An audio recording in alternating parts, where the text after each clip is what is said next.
peace, you guys. Welcome back to Unshakable with April Chapman, where we discuss all things social, cultural, political, and theological from a biblical perspective. I'm your host, April Chapman, and welcome to today's show. Listen, let me tell y'all something, okay? Jim Crow didn't die. I know there's been a whole lot of talk about Jim Crow lately, but they talking about Jim Crow coming back. Listen, he never died. I'm going to explain what happened. Jim Crow didn't die. He just changed costumes, right? So Jim Crow traded in the white hood for a black caucus lapel pin. Okay, they traded in all the burning crosses and stuff. Yeah, that got swapped out for a campaign fire. And what they used to do, all that backroom intimidation of the old South, yeah, that got replaced with community organizing, voter mobilization, all the equity grants, the partnerships with the black churches and that get out the vote. Yeah, all that whole operation has been funded by people who would sell their own grandmother's rocking chair if it meant they were going to keep some political power. Okay, so what I'm going to show you, y'all, there's this clip. It's an oldie, but it's a goodie. From 2022, from a political candidate at the time by the name of Krystal Matthews. And y'all, this got buried. And I am so glad that Vince Everett Ellison recently brought this back to our remembrance, because this wasn't just a scandal. This wasn't just some loose lips on a hot mic. This was one where a Democratic woman from the state of South Carolina, y'all, she said the quiet part out loud. Now, for those of you who may not remember, Krystal Matthews was a Democrat. She's from South Carolina. And like I said, she ran against Tim Scott back in 2022, but she was also connected to a state house race. Now, she lost. Yes, thank God that she did. But before she lost, this audio got leaked and it surfaced that gave the public a very revealing look into how some of these political operatives actually think. No, let me correct that. Flag on the play. This leaked audio actually gave the cheat code and told us exactly how these political operatives think. Now, here's what I'm saying. I'm not saying that every black person in politics is corrupt. That would be a mischaracterization. Not all, but most. I am saying that many of these individuals that people have voted for because they wanted political representation, what they did not realize is that you were unknowingly voting for individuals who are part of a political criminal machine. That's the truth. And I get it. A lot of people vote out of habit, okay? They vote out of habit and fear because somebody told them that those rich white Republicans are the problem. And so many of us, particularly of the black ethnic persuasion, we vote out of family tradition. If your mama was a Democrat and your grandmama was a Democrat, you voted Democrat, right? A lot of people just vote Democrat because their grandmama did it, the auntie, and then their pastor told them to. But they've never stopped to ask, wait a minute. What fruit has this Democrat tree actually produced? My argument is that leadership matters, and the political machine that you put into power also matters. And when these leaders start to reveal that they are so willing to deceive voters, which they do. We've watched Raphael Warnock and Hakeem Jeffries and Maxine Waters. We've watched so many of these black politicians just stand and look you in the eye, in the camera, and just lie to you. If they're willing to deceive their voters and do all kinds of other nefarious shenanigans, such as infiltrate elections, accept dirty money, destroy whole communities, if they're willing to do all of that to maintain power, then we need to stop pretending that this is normal politics, because it is not. It is wickedness. It's wickedness dressed up in representation and corruption of the worst kind. I don't care what you say. It is still plantation politics with new clothes on. This is why I call it Jerome Crow. So what we're going to do now, I want you to listen carefully to what Krystal Matthews is about to say. And I want you to pay attention to the strategy. Forget the slang and the accent and the chaos, but focus on the strategy. She is giving us the cheat code.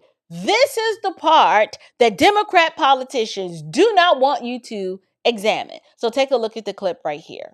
Some secret sleepers. Like, we need them to run as the other side, even though they for our side.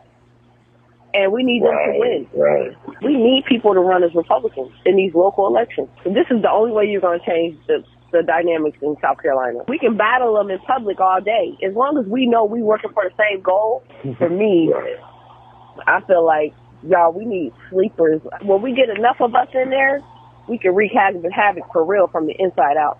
Then we can flip some from the inside out. We got to take back some of these seats, especially in these local elections. We need a group of sleepers. And I still got to struggle to raise money for my campaign. Where the is my black people with money? I don't care about no dope money. Give me that dope boy money. Where the duffel bag boys? Find you somebody in your family that don't even know you donating to my campaign and put that under their name. Honestly, these ain't the same type of black people that I grew up around. I don't recognize these black people. So I black because I don't understand the type of black that they are. Now, can I talk intelligently? I can move in all kind of circles, but I love black people. I feel safest around my people. I'm very much in a lot of ways, but I know how to turn it off and turn it on. You know, I know how to be in certain spaces. You know, you got to be able to turn it off and turn it on. We need some folks that can wear all black at night and take their yard signs down when they sleeping. We ain't got to make a bunch of noise about it. We ain't got to go live about it. Just don't say just like when somebody drop money and you pick it up. You pick that up and keep walking. Is it just me? Did y'all hear that? Because I need y'all to understand what this woman just said. She just said that they need secret sleepers. For the uninitiated, a secret sleeper is a person that runs as a Republican, even though they are really working for the other side. She said that this is how you change the dynamics in South Carolina. This woman talked about taking back seats from the inside out. She started talking about how she needs money. And she's talking about she don't even care about where the money come from. She want that dope money. She said, give me that dope boy money. And then describes getting that money in somebody else's name. Now, listen, I'm not a campaign finance attorney, but listen, okay, I'm not, but I do have enough sense to know when something smells like yesterday's fish sitting in a hot car with the windows rolled up. Okay, this woman is articulating with so much clarity about how folks wearing all black at night need to roll up on her opponents and take down yard signs while people are sleeping. Y'all, let me translate this for you. I got to translate it from political ratchet, okay, to plain English. This woman was describing what Democrats absolutely do. She's describing the deception and the infiltration, and she was describing the illegal and unethical campaign behavior of these Black Democrat politicians. She absolutely was. She was describing the whole mindset of people who do not believe that they have to win honestly because they believe that the power belongs to them. So they're willing to engage in this. None of this is democracy or has anything to do with civil rights or representation.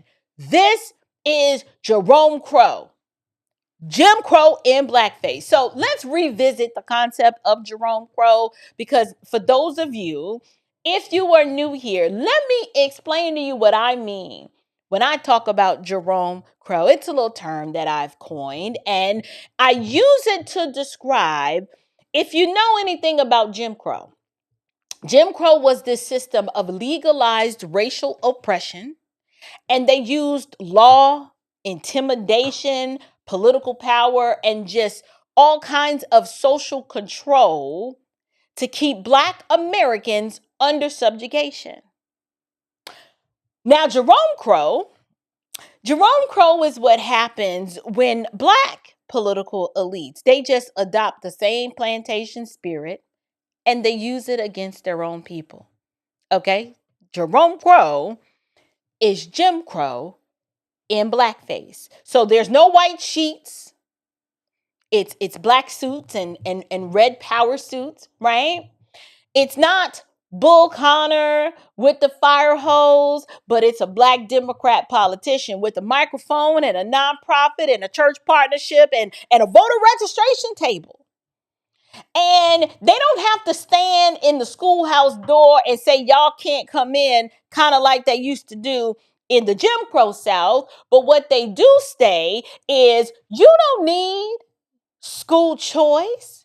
We know what's best for you. It's they don't have to enact a poll tax, but there's absolutely a political loyalty tax that you have to pay. If you don't vote for me, if you don't know whether you're for me or Donald Trump, then you ain't Black. Same thing, different skin. And Jerome Crow, you don't have to be Black to participate in Jerome Crow politics, because Joe Biden said this, and Joe Biden is as white as Casper the Friendly Ghost. But the way Jerome Crow works, you must vote how they say. You must think how they say. You must speak and support and do what they say, because if you dare leave the plantation, oh, you're a sellout and a coon and an Uncle Tom and a bootlicker and a white supremacist and a grifter. You anything and everything but a free thinking Negro. Anything but that. You ain't free. You're all those other things that they want to label you. But Jerome Crow, y'all, it doesn't need chains around your ankles. It wants chains around your mind. That is why this matters, because this audio from Krystal Matthews, when she's talking about the secret sleepers and the dope money and the fake Republicans and tearing down these yard signs, she wasn't just talking about one campaign. I hope you know that. This woman was exposing a political culture that believes the ends justifies the means. How do you think they got all of these Black districts and have been able to maintain power in these Black districts for this many years? It is Marxism 101. It is, we will lie for the revolution. We will steal for the revolution. We will manipulate and deceive for the revolution. And then we'll do it, and we'll stand there saying power to the people to make everybody think that it's about justice, but it is not. Now, some folks, I know you're going to clutch your pearls, and I'm used to this. I know you're probably wondering, April, are you comparing Black Democrat political corruption to the tactics of the Jim Crow South?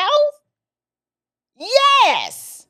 Yes, I am. Not in race, but in spirit and in function and in political outcome. How is it any different? We can talk about the KKK and the old Jim Crow system, because we know for a fact that that system was about control. They wanted to control the vote. They wanted to control the community. They wanted to control the courts and the economy and the school and the narratives.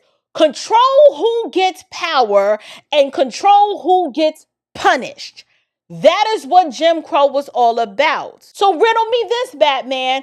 What are these modern political machines doing in all of these majority Black districts? They are doing the exact same thing. They want to control the vote through fear.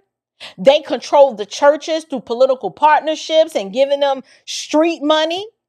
All of these Black pulpit pastors are receiving money from the Democrat Party so they can parrot the Democrat Party's talking points. Oh, you don't believe that's happening? You must ain't got enough Black pastors as friends. Okay, I've been on the inside of the circle. I know how this works. They control these poor communities through the welfare dependency, and the schools are controlled because they block parental choice. They're beholden to the teachers' unions. And let's not talk about the crime policy. They control the crime policy by excusing criminality and punishing the law-abiding citizens. They claim that the crime is down is because they're not prosecuting the crime. The entire Black community is controlled through emotional manipulation, and they do it all the while they're standing in front of a MLK mural and pretending that they are the heirs of civil rights. No, ma'am, no, sir. The devil is a lie. Some of these people, they are not heirs of civil rights. They are heirs of the political subjugation that came as a result of these civil rights. These people have never been fighting for freedom. They're managing a new plantation. They are leading Black people away from liberty and into government dependence. And then they're doing it with their Black fists in the air, crying victim, all while they got a government check in the other hand to bribe you to say, if you vote for us, we'll give you more of this. So we are under judgment. I listened to a sermon the other day. One of my subscribers sent me a sermon from a pastor out in Columbia, South Carolina, and I'm probably going to do a separate show on this, but he mentioned something that really stuck out to me. He said, we are under divine judgment because a people who were once a righteous people, who had communities that were flourishing, we put people in charge of us because they looked like us, who were advocating for all of the things that the Lord hates, whether it's the sexual perversion or the abortion or the policies that crush your independent will to work, but instead put your emphasis to rely on government and not God. This is the judgment that we're under. Our communities can't flourish because the wicked people who rule over us are the ones in charge of these Democrat strongholds who look like us. Just look at the cities, look at the school system, look at the crime, look at the fatherlessness. Look at all of the poverty and on all the abortion clinics and the boarded up businesses, the lack of industry and the liquor stores and the weed shops on every corner, coupled with the churches that have traded preaching the gospel of the Lord Jesus for this gospel of government dependency and Black liberation. And then you ask yourself, are the people rejoicing or are we groaning? The Bible is clear that wicked leadership produces groaning. And some of our communities have been groaning for decades. Detroit, Philly, Chicago, Baltimore, LA, St. Louis, Memphis, everywhere these people rule, where these deacons of dependency show up, claiming to help you if you just give them more power. More power, more representation for what? So you can fail harder and steal louder and lie stronger? Why would we do this when we know you're going to produce the same broken outcomes and then you'll blame racism for all of the wreckage that you helped create? At some point, we've got to stop confusing the pigmentation with righteousness. Somebody who looks like you doesn't necessarily have to represent you. Just because they share your skin tone doesn't mean that they share your values. It is obvious that they didn't. Obama didn't share our values, and not one member of the Congressional Black Caucus shares the values that are going to propel Black people into prosperity. I don't care that they're quoting a civil rights slogan. It doesn't matter to me. Satan can quote scripture too. So miss me with the performance. We want fruit. I don't care about your Black excellence hashtags. I'm looking at the fruit. So let's inspect the fruit. What fruit has this political machine produced in all these majority Black districts that everybody's fighting for? Well, abortion as a sacrament as one, every single last one of them are fighting for reproductive justice. They're fighting for the right for you to assassinate your own seed in the womb. They want you to hire a medical hitman to do the job for you. That's number one. We could stop right there, but I can keep going. Are we going to talk about all the sexual confusion as public policy? Huh? How they want our boys to think that, if you wake up tomorrow and feel like a woman, we can make that happen for you. And we can get Medicaid to even pay for it. We'll transition your 14-year-old.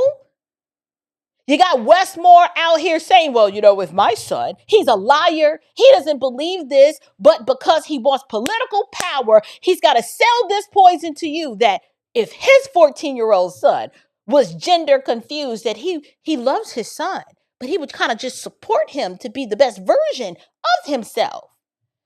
Not, son, we need to figure out what's going on that's got you confused, but instead he wants to sell it as a righteous and noble task to walk his son through what it would look like to transition as a 14-year-old.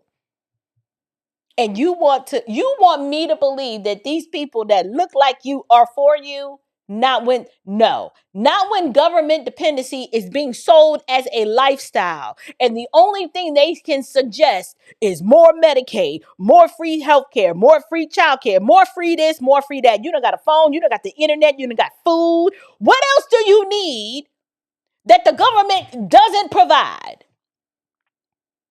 They have sold you government dependency as a lifestyle. All of this fatherlessness that we see around here, that gets excused. Don't nobody want to talk about bringing families together and putting men back in charge of their homes. They don't want to talk about that. But they'll spend time demonizing the police, destroying your schools, politicizing your churches when the whole family is fractured. And every time somebody points it out, you have to listen to these people saying, oh, well, you're just attacking Black people. No, I am doing the most righteous thing there is, where I'm defending Black people from the political parasites who keep using Black suffering as campaign currency. It ends. The buck stops here. This is the part that nobody wants to say out loud, but I'm going to say it. I am going to say it. I'm going to say it with my chest. There is an entire political class of politicians and activists and consultants and pulpit pimps who need Black people poor. They need you angry. They need you afraid. They need you dependent, and they need you spiritually blinded and confused. That's what they need, because if Black America were to ever get free, and I'm talking about free in Jesus first, their entire business model will collapse. Oh, please believe it. Listen, if they ever said, we need school choice or we won't vote for you, all of their union-backed plantation will collapse to the ground. If Black men collectively was like, nah, we don't want this. We're trying to return back to fatherhood. We don't want any of your handouts and your free welfare plantation policy money. We don't want that.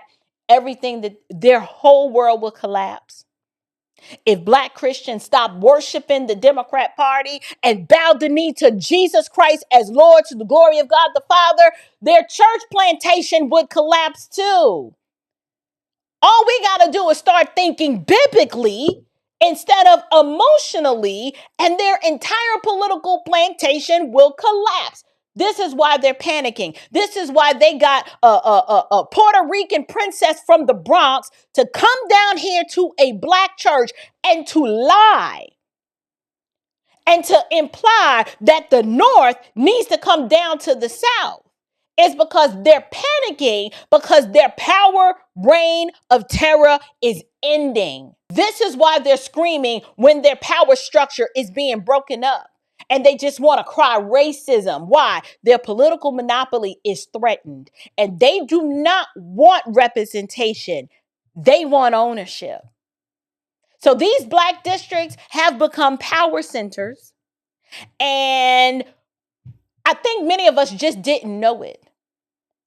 And I get it. I know the minute that we say, break up these Democrat strongholds that happen to be managed by Black Democrats, you're going to hear the wokety woke pro-blackety black crowd say, no, we need Black voting power. And they're trying to dilute it. No, No.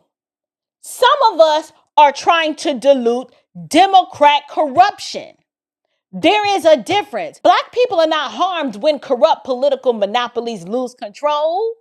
Black people are harmed, however, when they are trapped in districts where one party can fail for 50 plus years and still expect 90% of the vote. None of that is empowering. That is political captivity.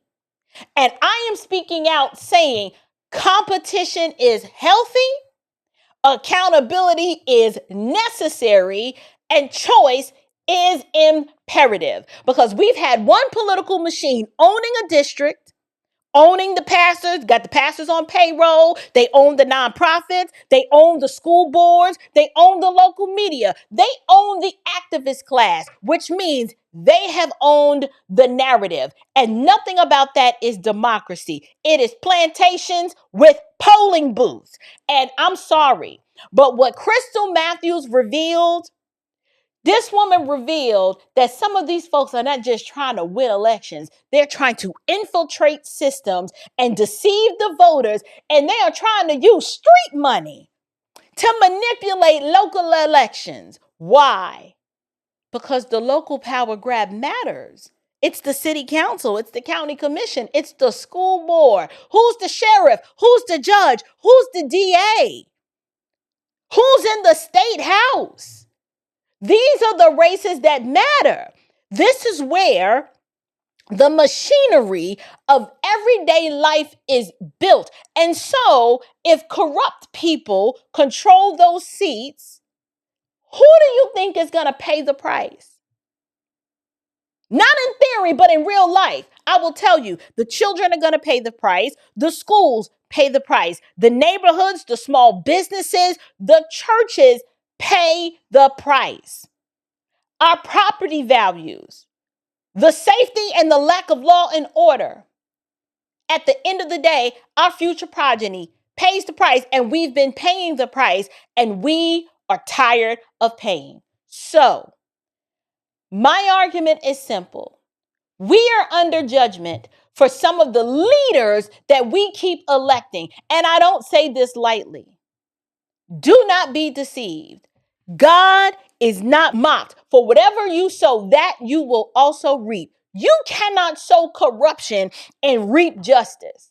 It just doesn't work that way. So if we've been sowing lawlessness, are we shocked that we don't have peace? All of the fatherlessness that we see, these are seeds that we have sown. So are we shocked that we can't reap stability? All of the abortion, the millions of babies that we have murdered, is it no wonder we cannot reap growth and productivity, but all we get is stagnation and demise? All of the sexual confusion. But this is why we don't have any moral clarity. The dependency over and over again, year in and year out. You cannot reap dignity from a system that way. And so if a community keeps electing wicked leaders, do not be shocked when the wickedness multiplies. Do not be shocked when the moral responsibility of a people are not rewarded because they've got destructive leadership in place. All of the idolatry and the ethnic partiality and the political blindness needs to be broken up. And the best way to do that is for, thank God, the Supreme Court stepped in and agreed that drawing these districts on the account of race is unconstitutional. Now go and function in your freedom. Go and function in your freedom. So I'm curious to know. I don't care if you're a white, black, brown, Puerto Rican, or Asian. The black Democrat strongholds in these majority black districts, based on the worldview that they've been pushing, they need to be broken up, and these people need to be removed from power. So I'm curious to know, what do you guys think? First of all, what did you think about this audio where this woman talked about the street money and the sleeper cells? Y'all, I'm telling you what I know. Now that the Democrat strongholds are being broken up down here in these southern states, the strategy that Krystal Matthews articulated is the playbook. This is what they're going to do. You need to be looking out for randos who just spring up out of obscurity, who all of a sudden want to be in politics and they're claiming to be a Republican or a conservative, but they've got a history of not being that way. Tiffany Henyard, you do not need to give these people access to your communities because they're probably a sleeper cell. They're probably someone who is masquerading. They're an EBT Republican. They are masquerading to be conservative, but they do not. They do not have the same ideals and worldview that you have. I'm sorry. Anybody new that springs up on the scene, you better vet them and vet them thoroughly. If they don't have a history, a strong history of being able to explain these conservative principles that we hold dear, and if their worldview is a little shaky, you need to run. But I'm curious to know, what do you guys think of this audio? Are you glad that we pulled this one? We pulled this one out the crates, y'all. I want to hear your thoughts. Do you believe that this is the next move and the next step that the Democrats are going to? This is their next move.